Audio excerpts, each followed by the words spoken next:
تو میں نے کہا یار کیسے اسلام عظیم پاورفل دین ہے، اس نے اپنے ماننے والوں کو روزہ جیسا تحفہ دیا ہے، تو کیسے؟ تو اس نے کہا میں عرصہ دراز سے، لمبے عرصے سے تحقیق کر رہا تھا، تحقیق ریسرچ کہ معدے کی بیماری کیسے ٹھیک ہو، معدے کے زخم کیسے ٹھیک ہوں۔ تو کہتے ہیں میں نے یہ ریسرچ کے دوران جب میں نے خالی پیٹ رہنا شروع، جیسے مسلمان رہتے ہیں، جب میں رہنا شروع کر دیا تو میں نے جب 1 مہینہ یہ کام کیا، میرے معدے کے سارے زخم ٹھیک ہو۔ یہ اسلام نے جناب دی تحفے ہمیں، لیکن ہم مانتے نہیں ہیں، یہ انگریزوں کی تحقیق ہے۔ اور فرمایا اور بتایا گیا، ہائی لینڈ کے پادری ایلف گال کہتا ہے کہ میں نے شوگر، دل اور معدے کے مریضوں کے 30 دن انہیں روزے رکھوائے، اور نتیجہ کیا ملا؟ شوگر کنٹرول ہو گئی، دل کی گھبراہٹ کم ہو گئی، اور سانس پھولنا کم ہو گیا، اور اس نے کہا معدے کے مریضوں کو سب سے زیادہ اس مہینے میں اس روزے کے فائدہ ہوا۔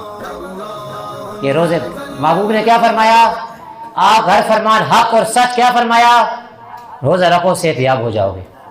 تو غلط تو نہیں کہا نا؟ آپ کی ہر بات حق ہے، ہر بات سچ ہے۔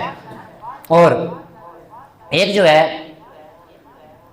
جرمنی، انگلینڈ کے، امریکہ کے ہمارے ڈاکٹروں کی تحقیقی جو ٹیم تھی وہ رمضان شریف میں پاکستان آئی۔